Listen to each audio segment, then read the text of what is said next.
Thank you, ladies and gentlemen. Welcome to South Wangaratta Fire Station. Great to see so many faces, and thanks for coming out and making part of this night. So good to see you all. It's a reasonably fairly easy agenda. We do have some issues which will always create controversy. Our brand identity and marketing at number 12.1. I do ask for your respect in relation to it, and we are going to ask a time for community consultation here. A couple of small changes that the councillors will make along the way, and we respect your opinions and in a courteous way. And rather than getting you up to stand up to say a question, I believe we're going to have a roving mic going around that the girls will hand out to you. So if you just put your hand up when question time comes on any of the matters coming forth tonight, and we'll make sure we can hopefully answer them and get different opinions. So thanks very much. So ladies and gentlemen, firstly,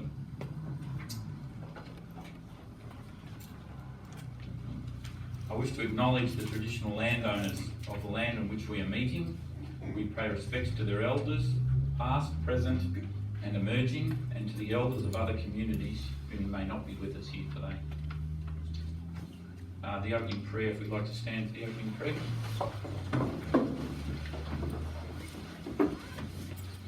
Almighty God, we humbly ask Thee to bless and guide this council in its deliberation so that we may truly preserve the welfare of the people whom we serve. Amen.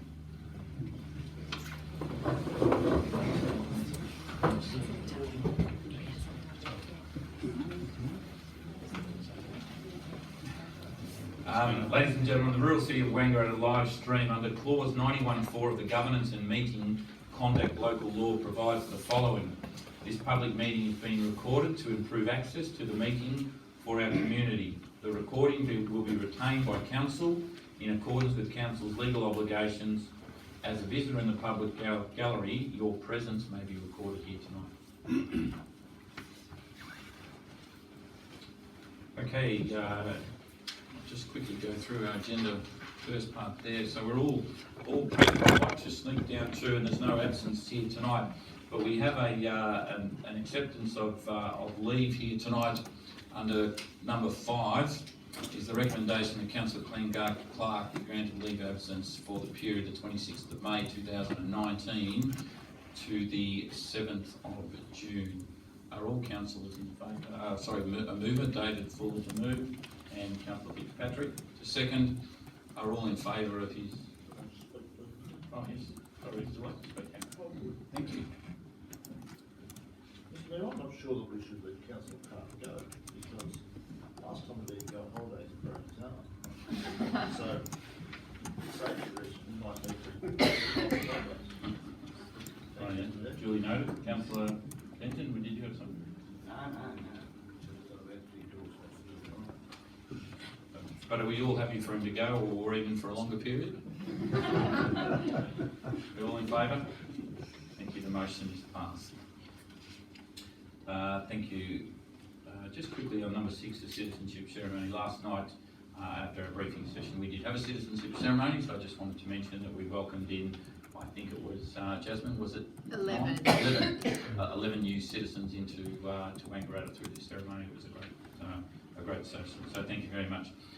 Confirmation of our previous minutes from the last meeting. The recommendations of Council confirm the minutes of the ordinary meeting on the 16th of April 2019 as a true and accurate record of the proceedings of this meeting. Thank you, Ashley and Harvey. Any consultation from the public on that one? Thank you. All those in favour? The motion is carried. Okay.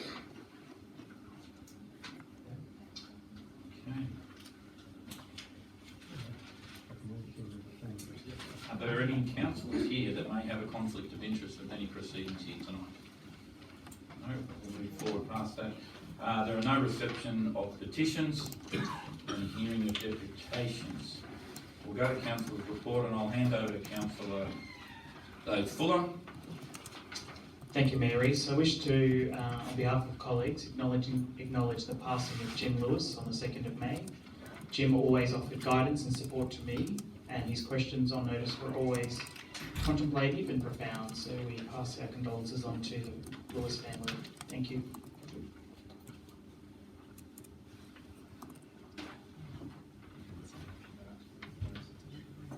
We have a mover and a second for that motion. Ashley Fitzpatrick and Councillor Russell. Second, are all those in favour? Motion is granted. Ladies and gentlemen, we'll go on to officers' report under executive services. Thank you, Jamie Chubb. 12.1, brand identity and marketing strategy. Thank you, Mr Mayor. This report is presented to Council tonight to provide recommendations for the future direction of the Rural City Wangaratta's brand identity and marketing strategy. The report recommendation is before Council tonight following extensive research that's been undertaken with our community and more broadly throughout the state. The objective of the project has always been to develop an iconic, recognisable brand that delivers outcomes for us across investment, tourism, residential growth, and recognition for our municipality. In recognition of the fact that over 300 people have been engaged in this research, Council is presented tonight with the draft brand identity and recommendations around future marketing. The recommendation is for Council to endorse the draft brand identity redesign and commence a 28-day period of communication and awareness raising with the community. This awareness raising is proposed to include a series of information sessions, information in the media and online on Council's website and social media. We'll also be having an open house at Council, so a room will be set up that will fully explain the draft brand and the design behind it and what it represents and reflects for our community. And we'll also be having a strong online presence for people to be able to engage with us. Throughout the process, there'll be opportunities for the community to ask questions and clarification around the process in terms of the research and the draft brand, and also to leave comments for Council's consideration. Thank you, Jamie. Do we have a mover for the recommendation? Move forward. Mr Chairman, I'd like to alter the recommendation Certainly. that we endorse the draft brand identity redesign and commence a 28-day consultation and report back to July council meeting for final consideration by council. So are you moving that as a motion, Councillor Clark? Well, yes. As an alternative to the existing motion? Okay. Do we have a seconder for that one? Harvey Benson. Thank you. I'll now go to community consultation with this one right here now. So does anyone have any questions that they'd like to quickly mention in relation to this, or ask in relation to that? If you just put your hand up and I'll get Jasmine to come along and hand you the microphone. Mr Mayor, could you just clarify for me what the motion now is? Okay.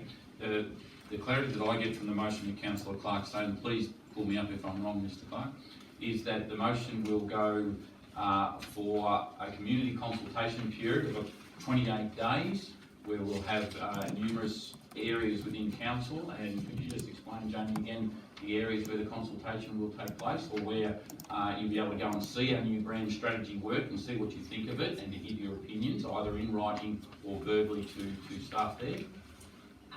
Okay, so the original recommendation was to have a certain process. What my understanding of the alternate recommendation is that we would have an open process of consultation. So under the proposed activities, we would be having a couple of information sessions where we would give information, and now presumably we would ask for feedback for the draft design. We will be having some information in the media and online, so there'll be the opportunity online on Council's website and also through social media for people to give feedback now, presumably on the draft brand. We'll also be having an open house at Council, so we have one of our meeting rooms downstairs. For any of you who have been to Council offices, we have a number of meeting rooms.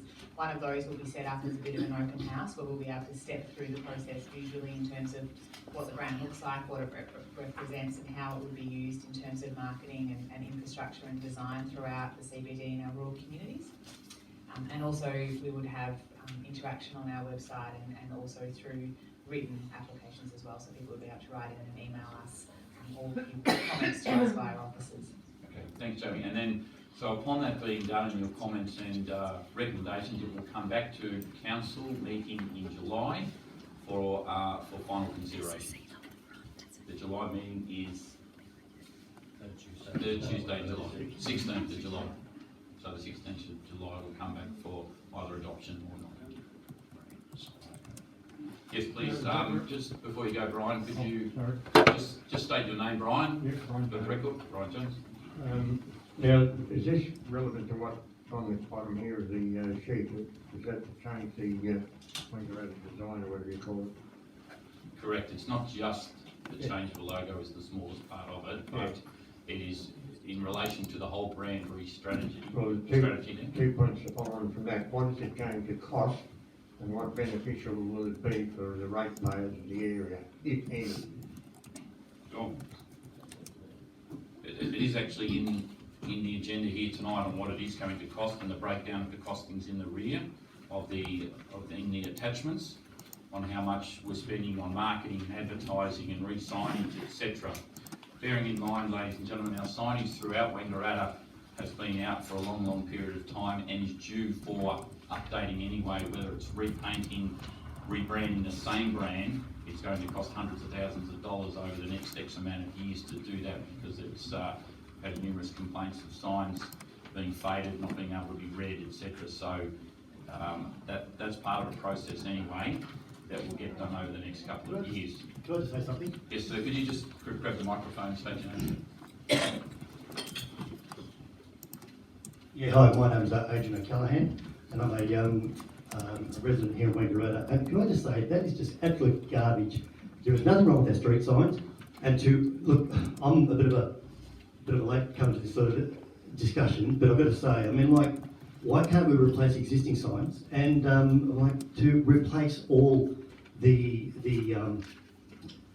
like to develop a new logo? And it just seems totally crazy to do that. We've got, you know, like bins and signs, and just the actual the logo at the front of the council office would cost us $1 million to replace that also. I just believe, and I think most of the people in this room think it's an absolute extravagant, obscene waste of money. And I just really think seriously about, you know, don't replace with new ones, let's just maintain the old ones.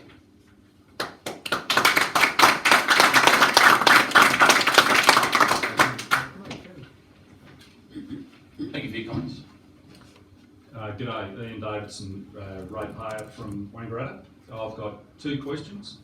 First of all, as far as I understand, one of the reasons for the logo or the rebranding is because of its poor perceived business appeal over the last decade or more. What, however, has council done to address the poor image of our council has had across Australia in the decade that preceded things here, due to evident poor governance and management during this period? Significant expenditure of ratepayers' money on rebadging is profligate and insulting under these circumstances. The reason is not the logo why we've had problems, it's the selling of council, and albeit or due recognition to current councillors who are definitely giving it a good go, but it appears to me that this is based, the poor sales or what perceived poor sales is really a reflection of what's gone on, and we need to sell this council, not the logo. The logo, for example, and this is the second part of my question, has council used the bird logo to explain the actual meaning of Wangaratta and the story of Wangaratta? I deal with lots of councils and they're all looking for an edge and something that they can sell that's different. And Wangaratta has its own story and it's in that bird, and it hasn't been given any due accord, and that enables a perspective for new residents and businesses. And the other one is, we've got 20,000 salespeople in Wangaratta. Now, if you bring us along with it, we're the people who deal both in a business and in a residential sense, and will sell this area, not some U-Butte arty logo. Thank you.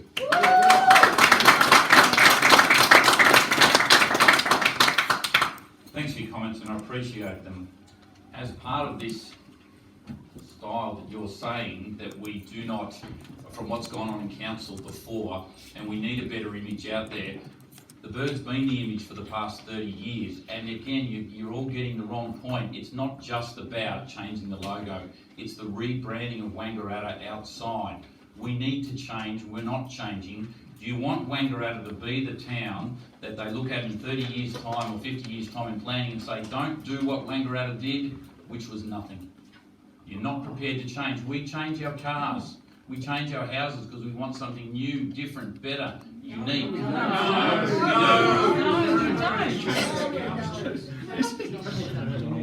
I'd like to see any evidence that Wangaratta isn't appealing. Really the issue is more based around infrastructure and management decisions that are being made. And I know you're trying to address those, but the reality is we're placed between Albury-Wodonga and we're placed between Shepparton. And we've got our own assets that we need to talk about and brand in a bigger picture. And part of that is what the bird represents, is that we have these natural assets. And honestly, I don't believe unless you engage with the community more, you're not going to get support for what you're trying to do, irrespective of how much it costs. This is why the recommendation has come through with changes to engage with the community. We've all got our time to put forward what we believe is the right way forward, and then that will be considered in council, and it'll come back again to see which way council moves. Thanks, Brendan. Ian, just in relation to the specific part of your question about evidence, the market testing that we did outside of Wangaratta, so we did a number of sessions, both face-to-face and through online mechanisms with people from outside of Wangaratta, to really try and get a sense of what the brand recognition was like beyond the borders of our municipality and our region. And what was very, very clear, almost unanimously in that research, was that most people had heard of Wangaratta but really couldn't say anything about what it was that was unique or different or attractive or appealing about the municipality. So two key aspects to this project are, one, creating a campaign that enables us to market to those people so that they know what we know about Wangaratta. We all think it's a terrific place. That's presumably why you're here. So part of the campaign is about letting others know about the beauty and the attractiveness and uniqueness of the region and our capacity to treat with investors and those sort of things. And part of it is also about continuing to build on that pride that we're hearing about in the room tonight. You're all clearly here because you're passionate about this place and its history. And I would hope that when most of you take the opportunity to see what's proposed and to come along to information sessions and kind of be walked through the journey, I feel pretty confident that you'll feel like that actually respects a lot of the cultural issues and historic issues that you're actually talking about. But you know, by and large, I feel like we're kind of sitting here debating something that you haven't even seen yet. I'm happy to have the debate with you in July once you have seen it and had an opportunity to consider it. But I'd encourage all of you to come along to the info sessions, have a look at what's proposed, hear the story, give us your feedback, and then come and have the conversation with us about how you feel. But one of the reasons we're so stroppy is that the original proposal was that this was a fait accompli. Yeah. Now we've heard that there now looks like there's going to be a process which makes eminent sense. Now whether or not that proves to be what you've said, a lot of us will enter that in good faith, and hopefully it will be. But again, I just look at like the election on the weekend and what all the pollsters and all that sort of stuff said was going to happen, and marketing, and we'll look at this openly, and if it fits with what most of us want, well and good. Thanks. Can I just up the back, Marcus, can you just shepherd those people peering through the door over your shoulder there into the room, please? There is 2 seats up the front still, I think. So, Marcus,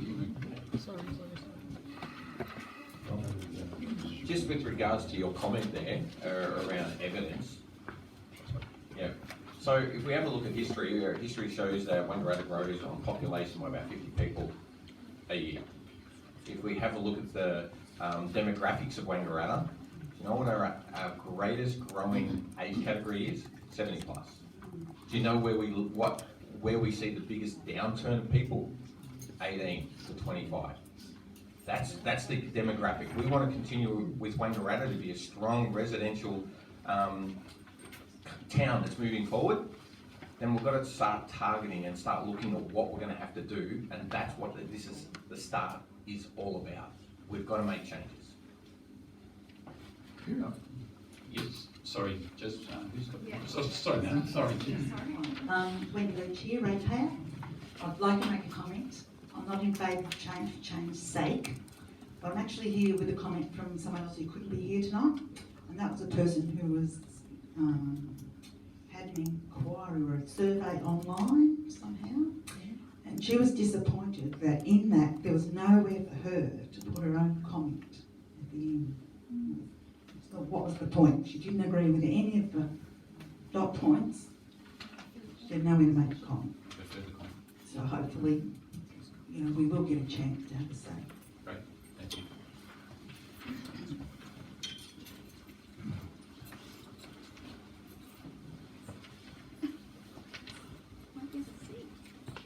Robin Herry, ratepayer. What really bugs me is this thing about market branding, and the council isn't a business. The council is a governing body, and it's just going too far in the way. And who would move to an area because of the logo? I mean, did any of us people who moved here move because of the logo, or despite the logo? It's such a small thing, it doesn't really matter that much, and it's an incredible waste of money to change it.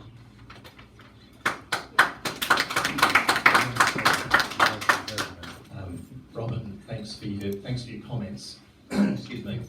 I think we would all acknowledge that we're not a business in the true sort of corporate sense of Coca-Cola or McDonald's or those sorts of things. But the reality is we do compete very strongly for other business investments. So when people come to the region looking for a place to set up a new business or a factory and create 30, 40, 50 new jobs, they come and they look at Wangaratta, they look at Wodonga, they look at places like Wagga, and they make choices based on what they see when they come here, based on what they see when they do their own research. And we know that that is an extremely competitive marketplace, and we know through our dealings over the 5 or so years that I've been here that we're not competing strongly in that space for a whole range of reasons, including the way our brand presents. And you know, we'll say it 100 times tonight that the broader branding strategy is not just about simply changing a logo, it's addressing the whole look and feel of the way we present our place to others, and that is an incredibly competitive space, and I'm sure you would all want us to be pursuing opportunities to create new jobs for the people who live here, and we need to be competitive if we're actually going to do that successfully, and we see this as being a key part of that. Yes, sir. Thank you, councillors and mayor. Item 12.1 under 2013 to 2017 council plan, the 2016 revision, said that this report, that's item 12.1, the report as written here, supports the 2013 to 2017 council plan. That's back the front. The council plan has to be fully supportive of the report. And the only phrase or the clause within the council plan that you're drawing on is, we will create and deliver marketing campaigns that attract new residents and clearly position Wangaratta. And then someone, I don't know if it's councillors or staff or perhaps hundreds of letters from the community, have said, let's take that 6.5 steps further. Let's just not do marketing campaigns. Let's spend heaps and heaps of money on what's described here. And as Councillor Mayor Reeves quite advocatively say, it's not just a logo, it's a huge expenditure to sell Wangaratta to people from afar, because they've consulted with people from afar already. He said, they've consulted with people that have never been to Wangaratta, who don't know anything about Wangaratta. So the consultation's not been with us whatsoever. The people that love Wangaratta and are seeing it disappear before our eyes, with pools going, with overhead bridges over the railways going, with everything we hold dear being destroyed before our face. So the marketing campaigns is fine, but sharpen your pencils. I'm sure you can do a marketing campaign for about $15,000. Paul Kennedy was on the ABC morning program the other day saying how much he loved Wangaratta. He'd married a Wangaratta girl, how beautiful it was. That was more effective than your whole campaign. No one's going to come here to see a new logo. When I was a kid, it said Victoria's Premier Town on the way in, right? And it's the same population then as now. The people that stopped and lived here and walked around the river and everything and saw Wangaratta from the overhead rail bridges where you can view Wangaratta, they bought a house here, right? Because they got out of their cars and they came and lived here. But your campaign might bring a few people for a holiday. That's all it'll do. Do a cost-benefit analysis on it, sharpen your pencils, and don't write reports which are absolutely backwards, because the council plan doesn't support your proposal. You've taken it 600% further on. Thank you.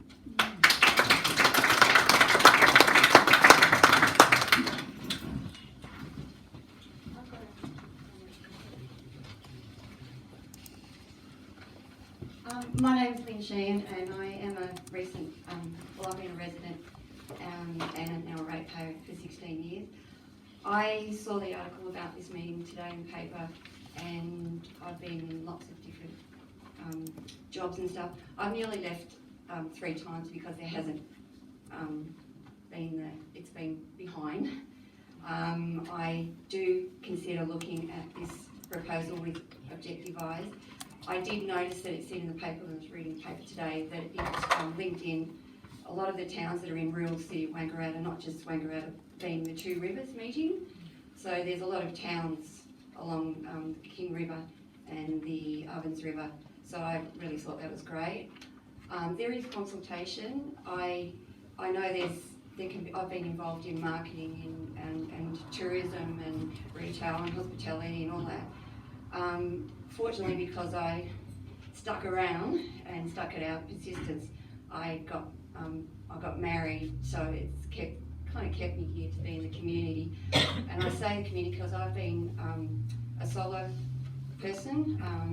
I felt pretty ostracised not being a couple with family and all that sort of thing. So whilst I'm not 18 to 25, maybe I've kind of little over that, actually in my 50s. But I do have, I have been in lots of workplaces with young ones and whatever, and I know a logo can cost a bit of money, but I'm sure they're not going to be scrupulous. And I did hear you say that they're going to have to be changed anyway. In a lot of places, I'm sure that we'll keep an eye on, that they're fading and all that sort of thing. So it seems like the right timing.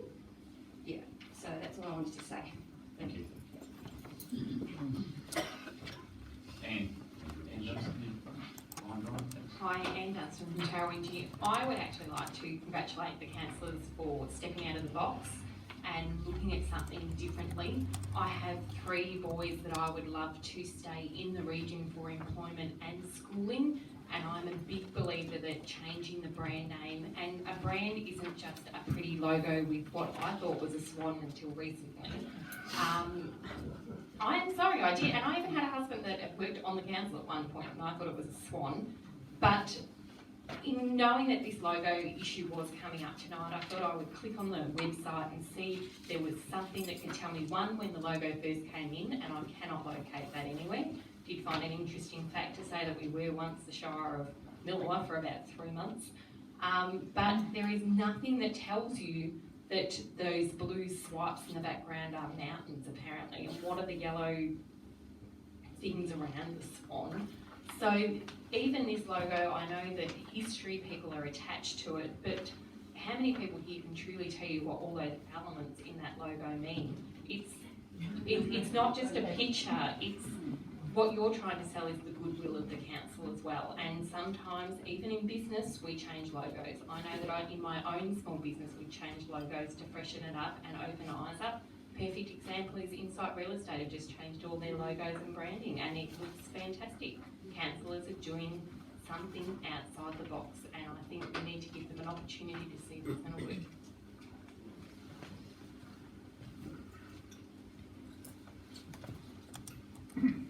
Hi, Jackie Coupe here, resident, ratepayer. I'd like to know how much money you're intending to spend on this project. I'd also like to remind you that there was some incredible amount of money spent for Christmas decoration balls in Wangaratta last year, Christmas. Wondering if that had any effect on giving Wangaratta a more positive look or encourage people to come to Wangaratta at Christmas because of the Christmas decorations. We've also lost a very, very vital cultural event, which is the Wangaratta Jazz and Blues Festival, completely gone off the list. And an iconic cultural activity. I've met people in other parts of Australia who've come to Wangaratta because of that festival. And it's made Wangaratta well known. Yeah, and people are devastated knowing that it's not happening again. How much money are you going to spend? Is it worth it? What about the other cultural identities in this place? We've also got a very strong Indigenous culture. We could spend that money on really promoting that, doing a lot more. We've got the wonderful Bullawa Trail, many other things as well. We need to come down, grassroots. Can you answer any of those questions? Costs? Thanks. Jackie, as chair of the Wangaratta Festival of Jazz, we are definitely not gone. We will be back in November next year. We have a filler this year in the great festival that is going to be Hitched to the Sticks, which will reach out to both current audiences, yourself included. I would hope you would support this festival this year, and it will also hopefully reach out to new festival goers and that sort of thing.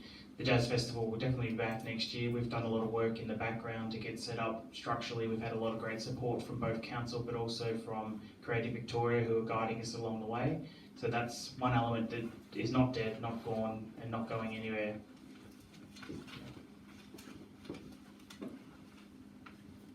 In terms of your question about costs, I can't be definitive about the long term because councils will make decisions each year about what they spend on this initiative.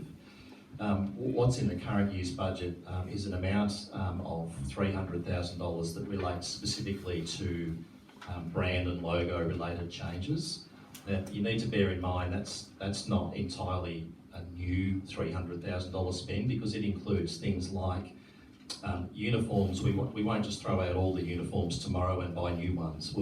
As we need to replace uniforms, they'll be replaced in the new style. So similarly with things like letterheads, business cards, those sort of things, we'll use up existing supplies of those things, and then when we need to replenish those supplies, we'll be doing that in the new look and brand. So there's a whole lot of those sorts of costs that we've included, I guess, for transparency, but all of those would have been cost to us anyway because we gradually need to replace those things as they wear out.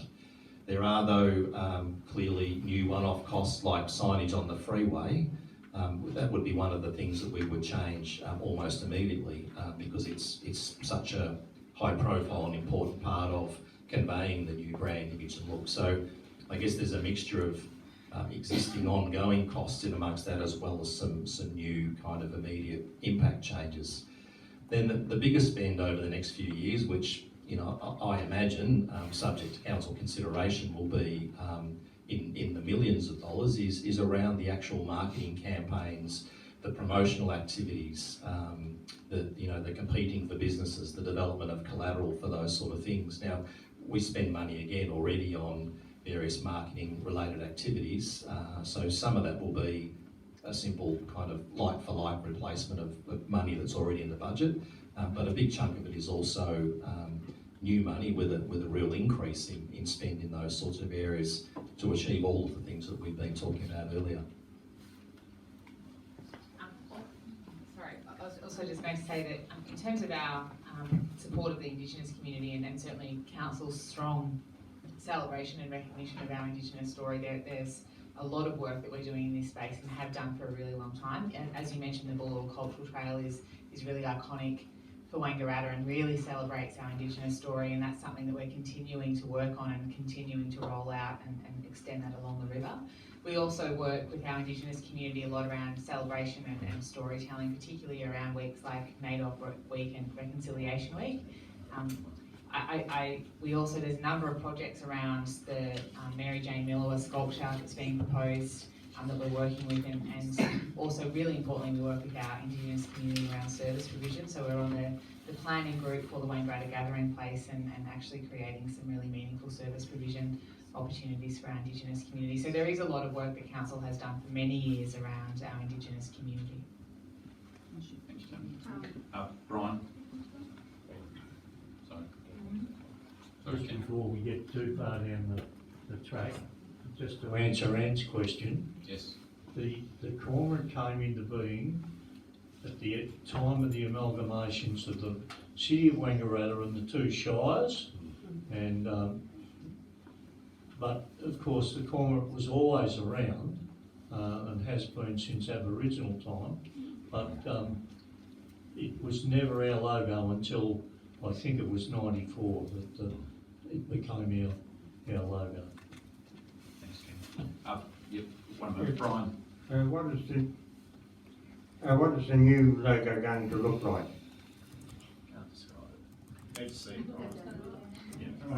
You don't know? Of course you don't. You can't Can't describe what it's going to look like by one. Thanks, just in front, Jasmine. Oh, sorry. Yep. Just, Elaine Jacobson, ratepayer, just following on from Jamie's comments about the Bullawah Trail and working with it. Have you consulted with any of the local Indigenous people changing the logo, which is very significant to the Indigenous people? Yeah, we have. Council has, as part of the process of this, consulted with the Indigenous community, and similar to the broader community, there's varying views around the new logo and indeed the need to do a rebrand process. My So understanding is they're not happy. that's right. There's a few people who are in disagreement to it. There's also others that are supportive of the process. So very similar to how we expect the community broadly to. No. Well, just Rhonda Diffie here in front there, Jasmine. It's Rhonda Diffie, ratepayer, generational resident. Yes, I'm very involved in history and heritage, but also very involved in the actual discussion in regards to the formation of identity within communities. And this particular lady in the second row, this question was played before, I think she had something that was really relevant because it really showed the general lack of knowledge of our identity. If you went out along the streets and you asked long-term residents or you asked people that have been more recent arrivals, you would not have a clear understanding of what is our identity. What are 5 core really important values that we all share in this area? Now, if you're going to go through changing logos or whatever, everyone has to have a shared view of where we are, so everyone as an individual can go out and really market that, and that will be your biggest driver for the future. That's all I've got. Thanks, Rhonda. Gentleman up there. Yeah, my name is Ash Allen. I'm a small business and a ratepayer. Brendan, you were speaking earlier, and it certainly sounds like you're fairly well advanced down this whole process, and it seems to me that, quite frankly, once again, we're going to get consultation for consultation's sake. This certainly happened, and I've got very personal recollection of the way that the footpath management situation came about, and that was quite clearly a disgrace in my mind, and there was zero consultation. In fact, I recall you sitting in a cafe in town, basically just shaking your head, ignoring all the views of all the people who were there in the room. And it was, to me, it seems that you've, again, under your watch and certainly under these councillors, we are going to see a process occur here and no real meaningful consultation occur with the community. Now, I think if there's anything that's going to put the community offside, it will be a complete disregard of people who do show concern. We've only got a few people in this room, but I think with a far broader based consultation process, we're going to be able to see what people really feel. And spending $1.5 million on top of I think it was a $1.2 or $1.8 million on an Upland Street redevelopment that just occurred, which again divided the community, and a $15 million swimming pool, which severely divided the community, means that we're not necessarily getting the right decisions that are occurring. So let's be a little bit real here about some of the processes and practices that this council and its administration apply, so that we as a community are engaged in it.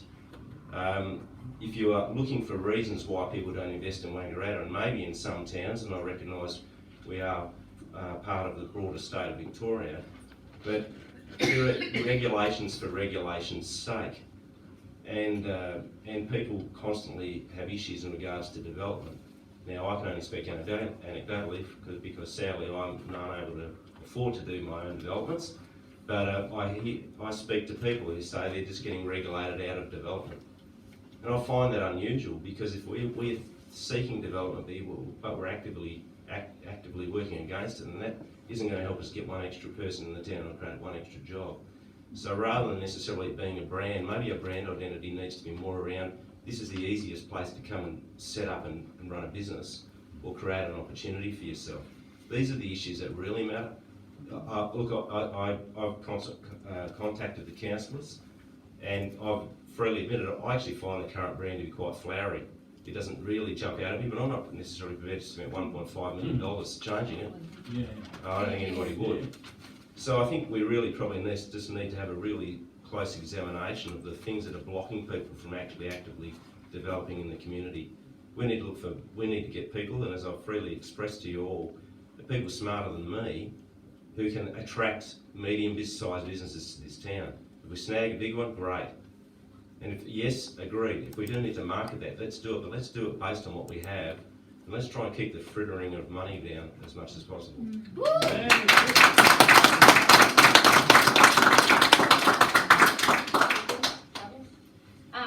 Thanks, Ash, for your comments. And I just want to say, we appreciate you guys turning up and letting us know. If you don't tell us things that we don't know, and I just want to point out, we have to appreciate history to appreciate and accept change. And you guys are coming here and you're making a stance and telling us, which is fantastic. But, we need other people like you in the community to tell us. And if it does get, put through for community consultation, which is what I'm hearing we want, because we want your input, we want to get that input, because we do put it out and, we don't get the comments. So if we don't get the comments, how do we know? Unless I read the Chronicles polls and I'm getting, seeing all these comments on social media, but they're not actually coming directed at us. So how do we know? So please, I would advise you to talk amongst the community, and if you really don't like it, and I would hope that you would look at it with an open mind, because as a young person, even me with the cormorant as an identity, when we were changing, I was even a bit, I'm not sure how I feel about this. I've been here for 21 years, this is part of my identity. But again, we need to appreciate the history, to appreciate change. And when I saw it visually, then it made sense to me. We change things often, and I feel this will be really good for the community, especially for our younger demographic, and we need change. We need, our community to support us with this. Thank you. Thanks, Ash. Thanks, Ash. And Ash, just in relation to your comments on development in Wangaratta, Wangaratta has improved after the last X amount of years, which you're kind of leading towards, I would hope. And the personal slings I don't appreciate against certain members here at the council, that we all have our certain issues and other bits and pieces, but we all work here, whether they're to your favour or not, we work here to try and promote council and make it a better place for people to live, to get business through and get it approved. I'm on council, I'm away from my children tonight to try to work. I'm a business person in town. I work just as hard as everybody else here, and then spend all my time then at council to try and make things better. And I'm always a strong believer, if you want a voice, come and have a seat at the table. It's open in 2 years' time. I appreciate it and would like all people to put their hand up and come and have a go at council and see how hard it can be. So, Dean, I actually think that's a little bit puerile, really, that sort of response. Well, I don't think it is, Ash, because you're here slinging off. Just let me finish, I'm talking still, Ash. That's good, mate. I'll let you have your talk. Well, that sort of response, I think, is inappropriate from a person who's acting as the mayor. Yeah. Is this simply feedback? Okay, so I'm quite happy to come in and make feedback, but if you can't handle the feedback, then that's an issue for you, not for me. I've certainly haven't abused anyone. All I've done is You I've were made some slinging comments. off our CEO there before, Ash. Yeah, I made a valid comment about an valid issue comment. that occurred. That was a factual information that occurred. If you'd been there yourself, you would have seen it. Okay, so I'm not about to invent information here, Dean. And I think that's, pretty poor that you'd consider that I'd make a falsehood about something like that. Now, before we move on, I just want to mention a couple of questions here that have come in writing, and I would like to thank especially Pat Larkin, Ian Davidson, Freddie Dowling, and Ian O'Brien for your questions in writing. I do appreciate that. So we've gone through most of the ones with Ian, so thanks, Ian. And I'll just go on to Pat Larkin now. Pat. Pat's here. Yes, I know, I saw Pat. Do you mind if I read these? No, not at all, Pat, not at all. or Thank did you, want to do thanks that? for doing so. Okay. Thanks for doing so.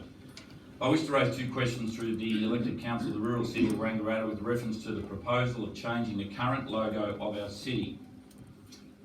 Have there actually been any objections in the past from prospective business, industry, residential developers stating the logo was a deterrent to their establishing or remaining in Wangaratta? The second part of it, have you, the elected councillors, considered the value of recognition of the traditional First People panorang of animated cormorant caricatured, which itself illustrates the name given for the area of tens of millenniums prior to the European settlement and the potential of insult to their remaining descendants by replacing the symbol?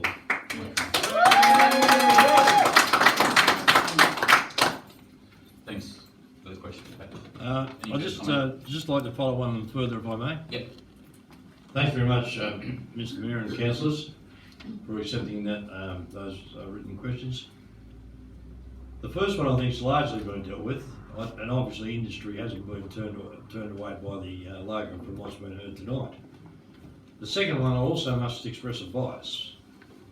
I am a member of the Justice for the Aboriginal Committee, and I also am a member of the local Aboriginal network of Diriwara and have been for some 18 years. I'm also aware of the consultation with Uncle Freddie Dowling last Thursday, and along with many others here, some of them here tonight, I'm very appreciative and grateful for it.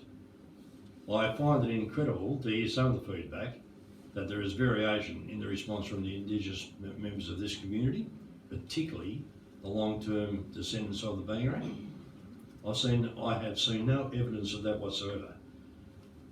The name of Wangaratta, I know there are plenty of towns, as has been addressed earlier, in our wonderful municipality with variations of names. Some of them Indigenous townships, one Spanish and several anglicised.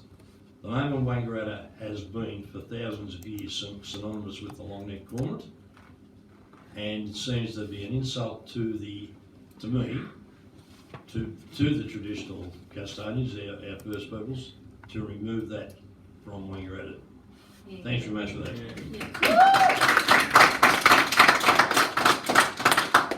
Thanks, Pat, for your comments. As was stated there before by Councillor Glenn Clark, when the cormorant came in, it was in the early 90s, I think he said, and so there was branding before Wangaratta and before the cormorant came in, and in history's sake, Wangaratta will always be the resting place of the cormorant. If anybody Googles Wangaratta, it will always say that it's the resting place. So it's never gone from history. It will always be there for the next 200 years. Wangaratta, we're not changing the name Wangaratta to a different name. It's still Wangaratta. But Wangaratta also represents King Valley. It represents Peachulbar, Springhurst, all the towns, Peachulbar, I said Peachulbar, all the Millawa, Tarrawinji, all the towns within our municipal, all the municipal areas within our area. It's not just Wangaratta. We are the rural city of Great Town. My next question I'd just like to read out will be from Freddie Dowling. Sorry, am I saying that correct? Uncle Freddie or just Freddie? Uncle Freddie. Uncle Freddie Dowling. Once upon a time there was a unique and prosperous town which was nestled in the beautiful valley of northeastern Victoria. It was called Wangaratta. One reason that this town was unique was because of the thousands of years old history, of how Wangaratta got its name, meaning the long-necked cormorant. As the years passed, Wangaratta grew and grew at a normal pace and became a city, and the Shire voted to keep the story of its beginning by using the beautiful cormorant as its logo and painted it on their vehicles, uniforms, badges, stationery, signage and everything else. Tourists and other people would come to Wangaratta and ask, why is the cormorant the city's logo? And will be told the beautiful age-old story of its beginning and remark, oh how lovely. We have never heard of any city or town having such a story, and how nice it is to keep your history in such a beautiful way. And now, there is talk that someone who doesn't seem to know or care two hoots about Wangaratta have such a unique story behind its logo, wants to change it into some digital monster which has no story and meaning other than being modern with no respect for reality or history. And all the changing of everything will cost and waste over $1 million of taxpayers' hard to get money and achieving nothing but to satisfy somebody's ego. There are many other vital things in Wangaratta to spend that kind of money on and that would benefit the city and its people. Or can't any of the elected ones think of anything positive? Or could there be something sinister, or could there be some other sinister motive to want to change perfectly good city logo and its story? Freddie Downer.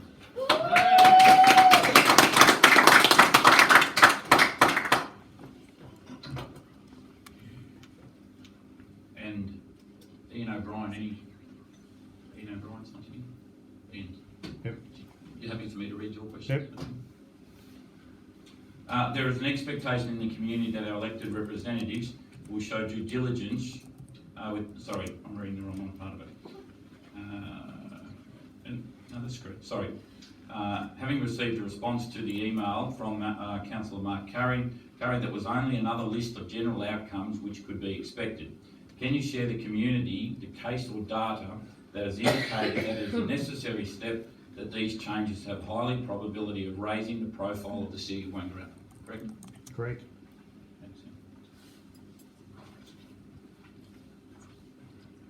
So we've probably covered some of that tonight, Ian, but in the market research that I referred to earlier, we did initial market testing with both people from Wangaratta and people outside of Wangaratta to test the awareness of the place and all of those things that I mentioned earlier.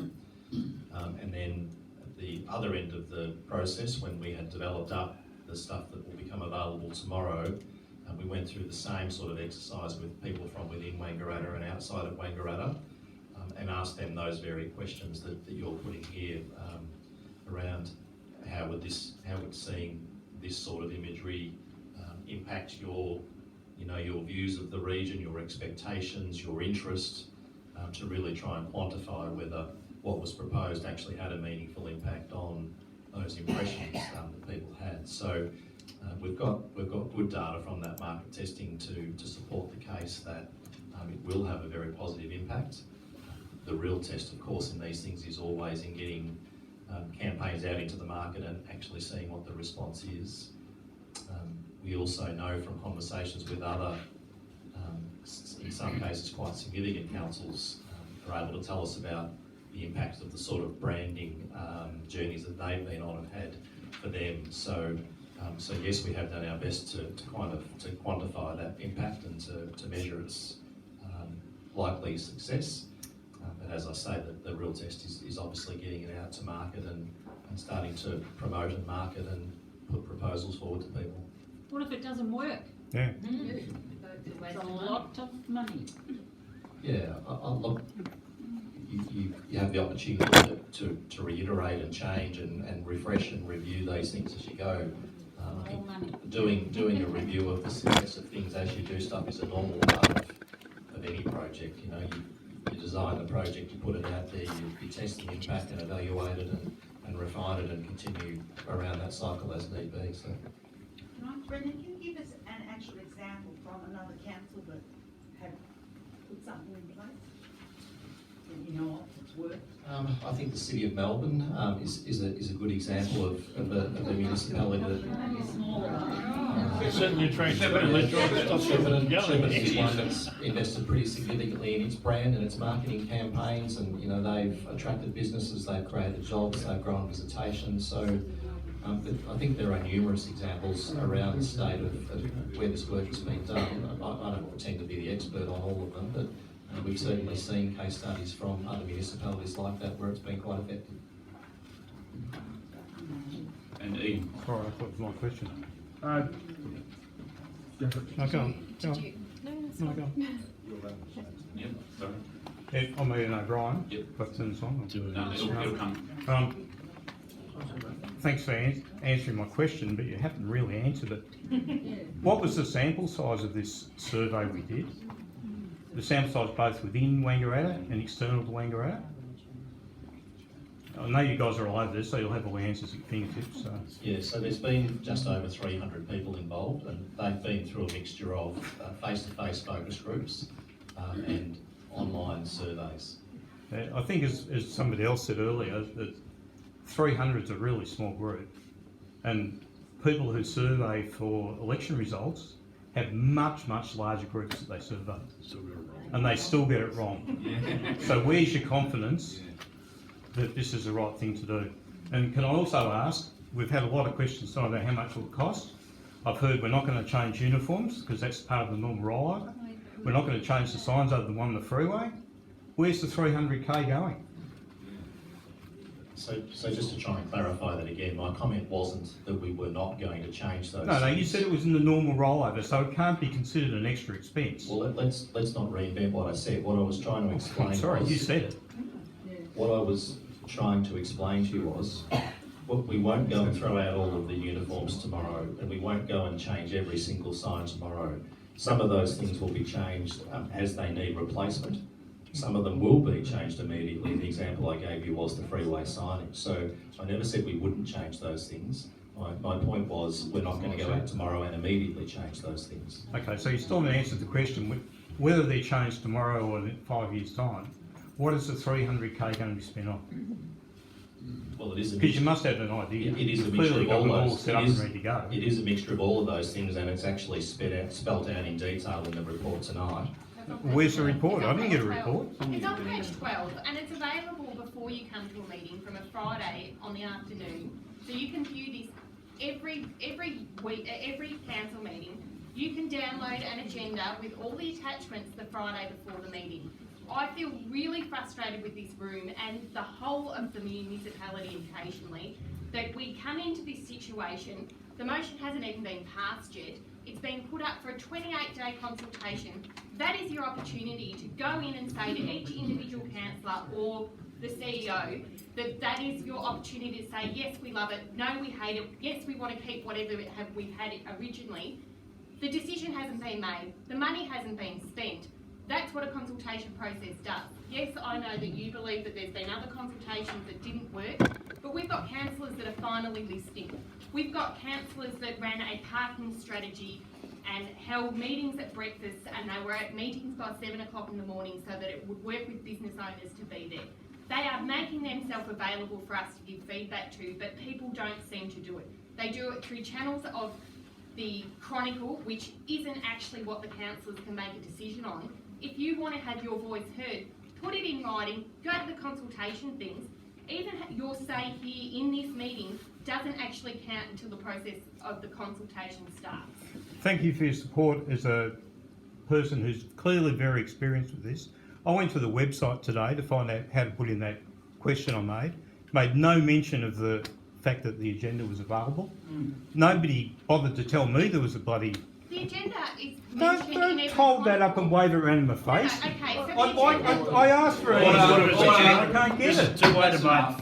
I'm not going to have argy-bargy back between four. Thank you for your time. I'll have two more questions. One down the back from Ian. Just bearing in mind, Councillor Ken Clark's motion that appears to have been accepted and things have changed on what was. It would be helpful to know if there is a change in the process in the next 28 days, so that if you like, instead of us ambushing you or whatever, or feeling ambushed ourselves, that we can be part of that process to give the nod to things that we feel are positive, and just clarify what things we don't think are. Thanks. Thanks, Ian. And I'll just have one more at the back though. Mr. President, who wrote this report? Who is creative marketing specialist? Who wrote item 12.1, it's not clear. Jamie, yep. Yeah, so we have a specific role within our organisation that is a creative marketing specialist. Her name is Beck Amos.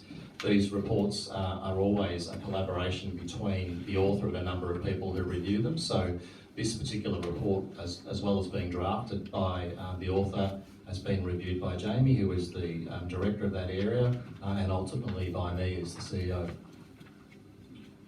Thank you. I'll just have one more. I know you've had your hand up for a while there at the back, sir. You just state your name and your... Yeah, I probably won't need it. Can you hear me? Yeah. My name's Terry Wilson. I was educated in this town from 1958 until about when I was 21. I can't remember what year that was. And I've come back and I'm now living here in Wangaratta. Just a couple of comments. Someone said before we all change our houses. I don't. We change our motor cars. I don't. They wear out or I crash them. What prompted me to stand up right now is that the original recommendation here says that the council endorses the draft brand identity redesign and commences a 28-day period of communication and awareness raising with the community. Now, to me, that's not consultation, that's telling us what's going to happen. Yeah. Councillor Clark, to his credit, I think has changed it, but at least put the word consultation in there. Yes. I might be a bit old-fashioned, but communication and awareness is not necessarily consultation. Now, the other thing is that when I spend a lot of time around town and I'm in different organisations, and I didn't really know anything about this logo changing thing. I don't have a problem with trying to encourage people to come and live in the town and settle here. It's a wonderful place to live, we all know that. But I do have a problem with changing the logo. I think changing the logo is change for change's sake. Yep. And to cover off what someone said before, I think Brendan said it, people from outside the community have been consulted and they don't know anything about Wangaratta or the logo. I lived in Mooroopna for 11 years, and I couldn't tell you what the logo of Shepparton was at the time, and I lived there. Now apparently they've changed it, and I drive through plenty of times, and I still don't know. I don't know what it is, and it's the same with Wodonga. The other thing I'd like to say is that when I saw in the paper that this was happening and the $300,000 to be spent, and for Ian, I think they've already spent $139,500. It's in here. And it's also, you don't have to get this off the internet to know that, it's in the paper. If you read the paper, you'll find it. I sent an email to the council and every councillor. And a week later, I received one reply. What I objected to in my opinion, it's not a good idea to change the logo. I'm not going on about the other stuff, but the logo should remain. And I'm doing this from memory. I believe that what I said was, if you want to change something like that, you should involve the community, or words to that effect. But the point I'm trying to make is, and I know that everyone's busy, you're all very busy people, but I received one reply 1 week later from the council, was Beck Amos. No one else replied to me. So I hope that's because you've got bloody thousands of complaints about it. I think I better stop at that. I won't say that more. Thanks for your time. Thanks, Terry. Before we go on, and I do apologise, we do have one more question that came in from Luke Davies. So thank you, Luke, for writing the question at tonight's meeting. He's unable to attend due to some health reasons. Do the council consider a council like a business, for example, Coca-Cola or similar, when it is considering rebranding? I remind the council that we are not a business answering to shareholders, but the present citizens of this city. Therefore, you should listen to their voice, not chatter of self-interested marketers and executives. Clearly, the majority of the people see this rebranding a waste of money and a folly and insult. We like our cormorant, don't clip its wings.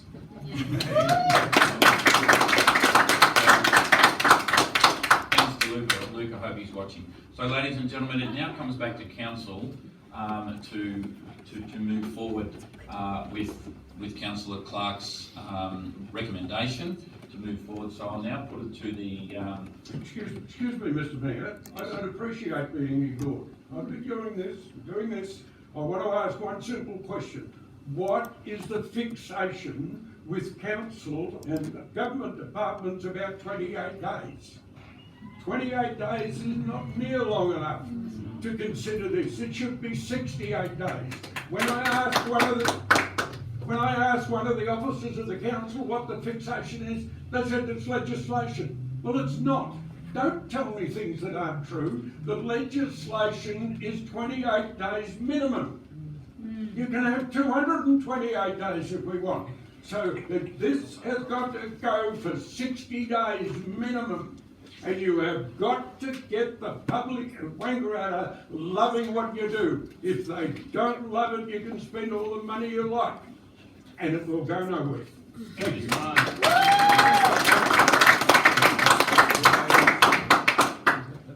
I think, Mr. Fox, honestly, I didn't see you putting your hand up. That's all right. So I didn't ignore you. I never do ignore you.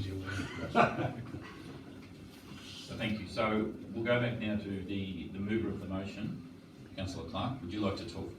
Thank you, Councillor Rose. I must admit that I was unhappy with the original recommendation from the officers, and council themselves did meet tonight before this meeting to change that recommendation, mainly because we felt that the word consultation needed to be in there. And so that's the only alteration that we've made to this motion. I'm also not in favour of the change of the logo.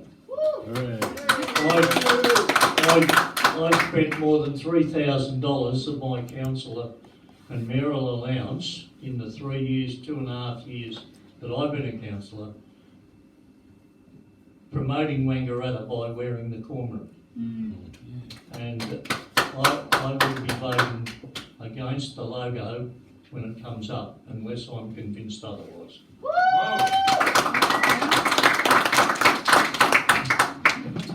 Thank you, Councillor Clark. Any other further councillors? Councillor Benton.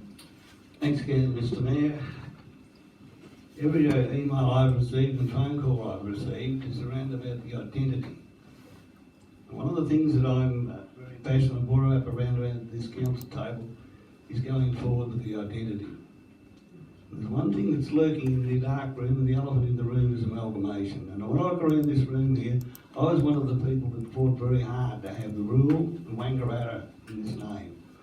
In the first years of branding, and I see in the gallery where the previous Chief Commissioner at the time was there. I make no apologies for that, because it was the city of Willowor originally, and the passion and the enthusiasm for change at that time was far more heated than what it is tonight. I can tell you that. Because I can even see my colleague Councillor Clark and I had quite a few arm wrestles about it, and they weren't very pleasant to be watching, I would reckon, at the time. But the amalgamation issue is a very serious issue. And if you're worried about identity, and you're worried about trying to keep this thing, make sure you all go out and have us and sell this identity of Wangaratta as non-negotiable. But we've got to be able to have the resources to do that. And the resources that are going to be put up there are in that 1.2 million. And if anyone thinks I'm starting to put up a spread herring about this, if you go back to your April 16 meeting, there was a speech I made in relationship to a program that this councilman went into, and I was very cautious, spoke about it. It was the transformation of council program. And in that documentation, and the mayor at the time would realise and remember, he sent me an email, he said it must be deja vu to you, and it was, because all the documentation I read in 1989 about amalgamation. So you want to get your heads around, and it's nothing about logo. I won't be supporting just if we're going to change the damn logo. It's about a lot more beef and a lot more energy to go out there, because the last 18 months I've gone out and negotiated in advocacy roles, and you go to talk to politicians and bureaucrats and people in universities, and you say Wangaratta. They either twist their face, look at the seal and say, where the hell's that? What have you got there? And the business people that when I was involved in the storm event and sat 5 hours in water and got out of it, and there was business people there, they wanted to know what was in Wangaratta. Was there any accommodation? No, they went to Albury. I know where Albury is, but we've got to be able to beef up our exposure, and it's going to have to be paid for. And you're going to have to put your hands in your pocket, because I can tell you what, the next time this amalgamation comes around, because the maps are already drawn, the ratepayers are going to go through the roof, and you people are just going to become more and more alienated. Because the document that I'm referring to goes back to the Transportation Council. In that document it says, I do not see the resource sharing, and we'll give you some information about the program, was the resource share between councils and share one another's offices as well. And if that's not done, it leads you down the path to amalgamation. You tell me what is. Because in this document it says, I do not see resource sharing as our way of fighting off amalgamation. And if we don't start to market, and one way, we've got no policy or any strategy whatsoever, this council, in relationship to if that comes on. And I hope to Christ we don't have a hope, because next time the city of Wangaratta will not be the predator, it'll be the prey. And you will disappear with your identity. So everyone must get on board and try and make, even if you want to keep the logo, but it's the marketing of it. And the information that's got to be put out there to make sure that Wangaratta is recognised. Everyone knows where Albury Wodonga is, and everyone you need to talk to in government knows where Shepparton is. But it's going to take just more than 7 councils to do it. Thanks, Mr. Mayor. Thank you, Councillor Bussell, please. Thank you, Mr. Mayor. Mr. Mayor, I agree with Linda Simpson, who's up the back there, and Sarah Friend and others. If this is about a logo, it's just a dead waste of money. However, Mr. Mayor, in 1971 we had about 26,000 people in here, in Wangaratta. 2019 we have 28,850 people, which means we grow about 59 people a year, build about 25 houses. In the Southern Ward, it shrunk by 1,700 people in the last 60 years, which is roughly the old Oxley Shire. My people tell me they want jobs, better education, not have to go away from home, family to further educate, better roads, safer roads, better communication network, more public entertainment, and a council that doesn't waste money. That's what my people tell me they want. So if we aspire to old weatherboard houses, falling down farm sheds, broken fences, empty shops, an ageing population, unless young, to with their families and keep watching the kids leave Wangaratta. And do nothing is a proven recipe. To stay the same, and that means we will build 779 houses by 2050. The population will be about 30,679 people. That's population growth of 0.2%. We'll have 4,200 spare blocks of land.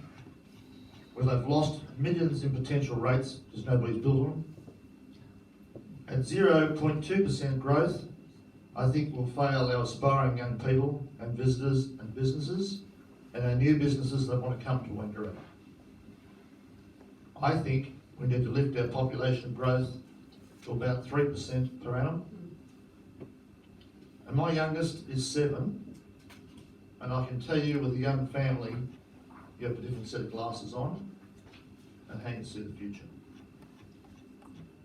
I want every person and visitor in the rural city of Wangaratta to see the sunrise on the horizon, not through a tunnel. I want people to tell me what they want in their municipality, what they want to look like in 2030, 2040 and 2050. I want you to tell me how prosperous you want your farms to be, sporting facilities, how much business do you want in the town? I want you to tell me.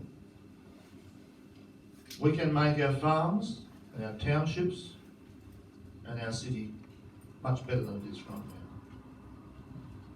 I want people to focus on the horizon and build a greater and more prosperous community, but it won't happen without a good marketing plan. So that's why I must put, even more a horse before the cart. The horse is the plan and the vision. Sorry about the cart. It's not of high quality. And furthermore, I'm happy to be voted out of office at the next election for trying to give our next generation a chance to prosper. I won't mind if I'm voted out. Thank you, Mr. Mayor. I vote for the draft. Thank you, Councillor. Councillor Fuller. Thank you. Both Harvey and Harry have spoke about the key part of this conversation, which is identity, and we can't move forward if we stay in the past completely. And we know from Charles Woolley's Shepparton promotion that that is about selling ourselves and having something to sell. Brendan touched on before about logo change, and I took the time to look into this, and you can see City of Melbourne is there, yes, and everyone balked at City of Melbourne, but note that that's also Campaspe, Strathbogie, Moira and Toowong. So these are neighbouring areas that have done this process. The reason they've done this is because we need to do it. We need to sell ourselves. We need to create a future that moves forward and that sells us as being progressive and vibrant and wanting people to come here and be a part of it. We want them to see all the good things that are our natural beauty and our assets around us. But we can't do that if we continue to just do status quo and stay as we are always in the same manner that we have been. Development, Ash touched on it, and Ash Allen touched on development. If we continue to always live as how we were, we will not be progressive and we will not have the development that we want.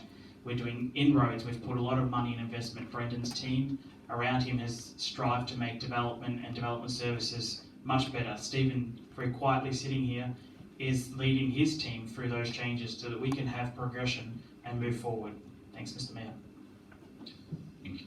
Thank you, Dave. Councillor? Oh, sorry.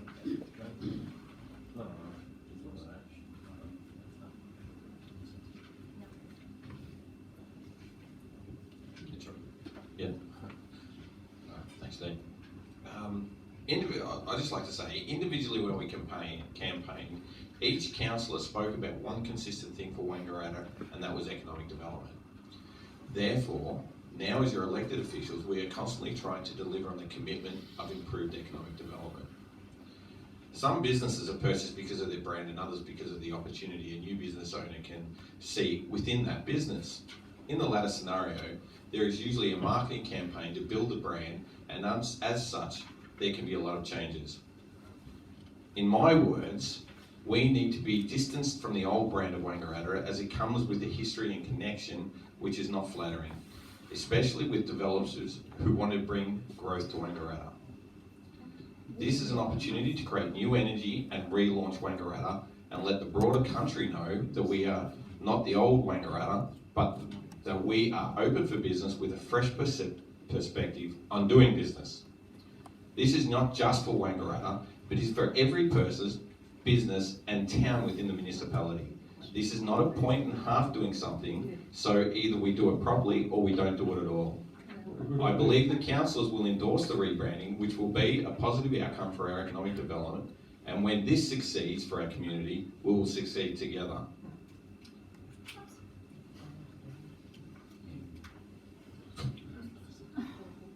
Just bear with me. Computers. I understand that a minority may see this as a waste of money and suggest that we don't need to change. The problem is the majority of people are saying that we do need to change. And the truth is that we cannot keep doing the same thing, as doing the same thing is actually going backwards in a progressive society. It's truly disappointing reading some of the negative online comments. I would say to those people, come out of the dark room and stop going commando on the keyboard and have a look at this great town and how it is progressing. Councillors have put their hand up to speak for the community and give it direction, and believe it or not, we don't buy it. We would love to have a constructive conversation with you about our great town. The team at council have taken on councillors' feedback to change responsiveness to the community, which means that councillors can support the rebrand and deliver on their promise. The approach has been overwhelmingly positive from council staff, which gives me confidence in saying this is the right time and is right for our city to make these changes. Thank you. Thank you. Ladies and gentlemen, continuing on, before I transfer to see if Councillor Clark wants to close, I hate losing business. I hate losing business to other municipal areas when our town, our great city, is better. So winning was determined by understanding the consumer better than your competitors and getting the total brand mix right. The brand mix is more than a logo or the price. It's also the packaging, the promotion and the advertising. As part of establishing brand, the identity work is important in conveying principles, ideas and standards of the organisation on which it is developed. Designers work together with strategists, copywriters, marketers, directors and a host of other professionals to ensure that this brand identity is communicated effectively and efficiently from us the client to you the consumer as well, and the outside of Wangaratta is the consumer. Successful brands that are considered household names often remain obscure after much time has passed. The benefits of creating a new brand creates the focus on all public and private non-sector organisations that rely on the image of this place and its attractiveness. It corrects out-of-date, inaccurate or unbalanced perceptions about Wangaratta. It increases the attractiveness of our local product and our local people, and it contributes to a broader economic base. It increases ability to attract, recruit and retain people and businesses. How? Mr Mayor, are you going to address the 28 days? No, not at this stage, that's not the recommendation forward. So the recommendation, Councillor Clark, have you got any further comments to end off here tonight? Just a couple of comments, Mr Chairman. When we had the amalgamations in 1993, it was the Shire of North. We weren't even called the city, the original amalgamated shires and city. So just to clarify that, in 1986, I was the mayor of the city of Wangaratta, and I presented to a panel regarding change of direction in 1986, and we were assured that there would be no change unless the community desired it. Look what happened in 1993 when Mr Kennett decided that the shires were no longer viable and we had to have a city. So I think that we've come a long way, and we need to have a marketing plan to take our city forward. Thank you. So I'll put the vote to all councillors. Are you all happy to proceed with the recommendations put forward by Councillor Clark? All those in favour? So the motion is carried. We'll move on to the next part of the agenda there, which is now 13.1, Quarterly Finance Report. Thank you, Mr Mayor. 13.1, the Quarterly Finance Report, not quite as an engaging topic, but no less important. This report is presented to Council to provide a quarterly progress report on our financial performance for the period ending 31st of March for the 2018-19 financial year. Just give me, point of order, just a few people leaving, we'll just make sure we can hear everybody. Thank you. Anyone have a look at that?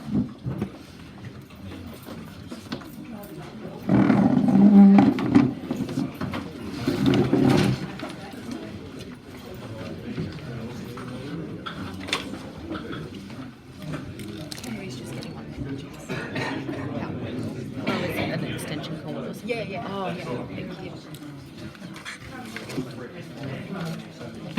Mr Mayor, can I just make this point, not just to go on the record, but this is half our issue in terms of community interaction when you have the opportunity they leave the room, and this is frustration for us because even though it is the quarterly finance report, it's still an important factor, and finance is one of the bugbears that we've just heard is an issue, and to see that 70 of the 100, no, not even that many people, 70% of the room have just left is what I meant to say, is an issue. You can't just keep leaving the room because it's not your pet project as such. We need to hear from you on all topics, not the ones that just you feel passionate about. I'm frustrated to see that 70% just walked out. Thank you, Councillor. Sarah, would you like to continue, with your recommendation moving forward? So just recapping, this is the quarterly finance progress report up to the 31st of March.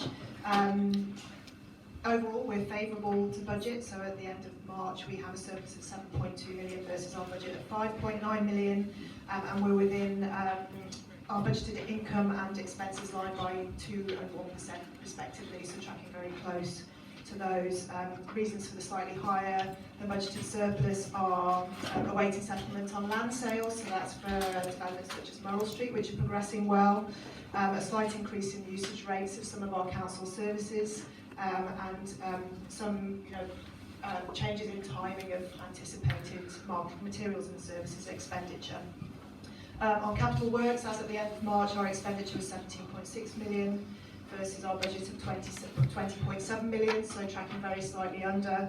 As at the end of April, we're near 20 million, and a number of large contracts have been signed since then, so we're making good progress there, and we expect to just be able to carry over a small number of capital projects to next year.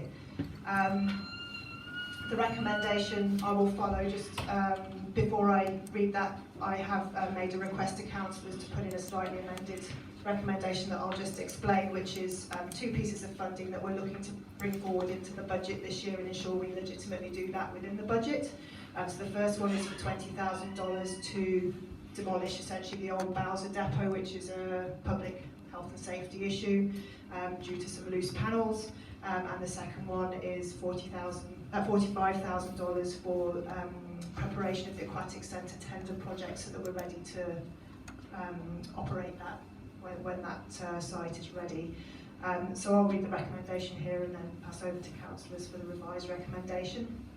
So the recommendation we have is firstly that council notes the quarterly finance report for the period ending 31st of March, and second that they note the councillor expense report noting the period ending 31st of March 2019, and also to note that information about the councillor expenses is available on council's website. Thank you. Councillor Ben. Yes, thanks, Mr Mayor. The motion that I wish to move in relation to that is a slight alteration that you take in relation to the matters that Sarah has just raised. And the most recommendation notes the quarterly finance report for the period ending 31st of March 2009 with the inclusion of the additional expenditure items in relation to the old Bowser depot removal, $20,000, and the Wangaratta Sports Aquatic Centre tender process of $45,000. Number two notes the council expenses report for the period ending 31st of March 2009, and that is, this information is available on the council's website. Thank you. You're happy to move that as a recommendation, Councillor Benton? So moved by Councillor Benton, Councillor Clark to second that. Any comment from the gallery? Mr Jones. From what I understand, you're considering closing the Bowser tip, is that correct? No. Right, fair enough. Thank you, Mr Jones. Any other questions from the gallery? Councillors, any further comment from any council staff? No? Councillor Ben, you did want to finish off with any comments? Great. We'll push the motion forward. All those in favour? The motion is carried.